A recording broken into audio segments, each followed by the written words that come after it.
What's up everyone, I'm Nikhil from GreedyTech and these are the 20 best features of P2. Everyone who bought a P2 or is planning to buy one wants to know what it's capable of or what you can do with this phone. And I'm going to show you just that. I'll start out with some well-known stuff, so you can skip that if you know them already. First, we have a massive 5100 mAh battery, which is the USP of this device.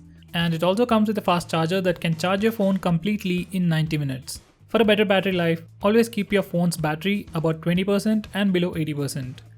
Next we have reverse charging. You can charge other phones with your phone using the USB cable and the USB adapter. Just out of curiosity, I tried it with Vibe X3 and it too had reverse charging. Next we have an AMOLED screen. It's not your regular IPS display.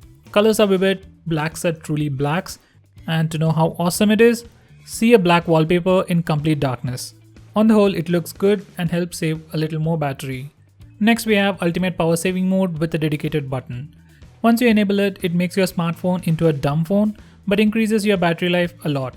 It can easily last you more than a week on a single charge. We have a dedicated button on the left to enable this mode. And switching between the regular mode and the power saving mode is faster than before. Because of the AMOLED screen, it helps to save a little more battery. Next we have a Snapdragon 625 chip.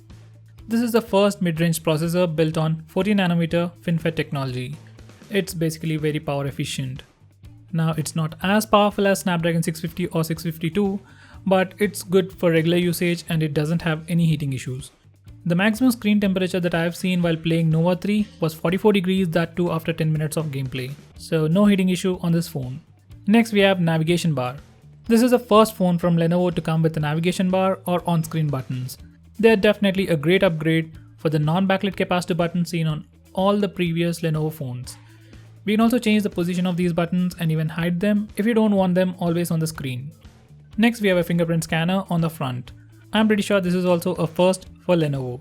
It's super fast and definitely as fast as other flagships out there. Next we have fingerprint gestures. This is a new thing for Lenovo too.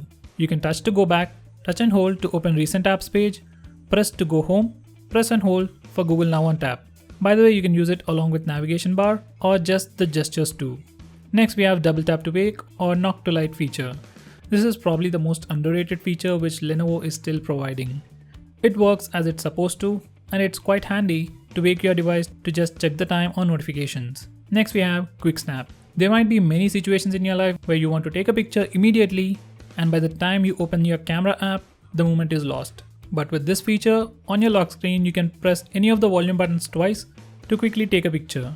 As you're in a hurry, it might not come out as a perfect shot, but it's still nice to have that feature. By the way, you can also press power button twice to open the camera app quickly when the device is locked. Next we have high sensitivity touch.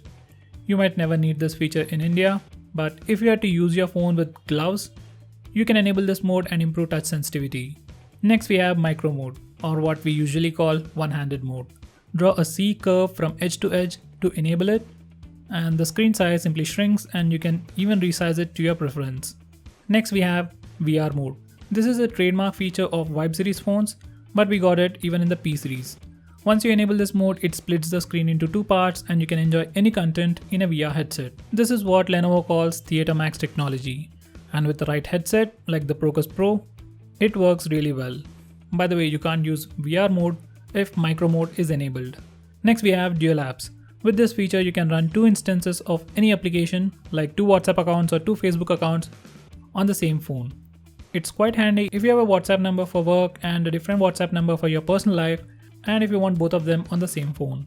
They gave us this feature but it's still half-baked, as you can't see the second app in other third-party launchers. You need to use the stock launcher. Next we have Secure Zone. This is another trademark feature from Lenovo, which is like a small box in your phone, which you can lock with a different password and have different set of apps and hide files. It's a nice concept, but considering the specs of this phone, I wouldn't suggest you to use this feature. It will make your phone slower. By the way, you can't use Secure Zone and dual apps both at the same time. Next we have a gyroscope sensor, so we can watch VR content like 360-degree videos and play VR games without any issues.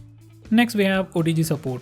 Yes, most of the phones these days have it, but I tried it with a hard disk just for fun and it worked. I tried a 1TB Seagate external portable hard drive with NTFS format and it worked, and I don't know about others. Next we have notification log. We have a button for notifications log on the bottom left corner of the notification log. It records all the notifications that you get. It's a nice feature to spy on others or to check your previous notifications. Next, we have background app management. Using this feature, you can prevent apps from starting in the background. It's a must-have feature to improve battery life. Simply forbid auto start permission for all the apps you don't use regularly. And finally, we have long screenshots. Now, if you take a normal screenshot with the volume down and power button, it takes a normal screenshot. But if you do a screenshot using the notification toggle, it gives you the option to take long screenshots. As some honorable mentions, we have NFC. You might be able to use it for wireless payments once it is available in India. We have screencast built into the OS. We have LED notification light, FM radio, and compass. We have a brightness protection mode, which Lenovo likes to call night mode. It simply reduces the brightness further. Next, we have a feature called White Touch, which gives us a floating bubble, just like in iPhone, with some quick shortcuts and gestures. Next, we have multi-user support, but I would suggest you not to use it as it will affect the performance of the phone. Next, we have a theme center to change some aspects of the phone like icons, wallpapers, lock screens. Default one looks better and it's always more stable. Next, we have auto call recording built into the OS. You can find the settings in your phone dialer app. We also have 4K video recording option. By the way, we have a lot of bloatware pre-installed, so take some time and uninstall them. If you don't use them, they will consume space and drain your battery even if you don't use them. So that's pretty much it for this video, guys. Thanks for watching this video. If you have any comments, complaints, or want us to make any specific video, let us know and we will make it as soon as possible. Subscribe to our channel to see more cool videos on tech. I'm Nikhil from GreedyTech signing off. Have a nice day.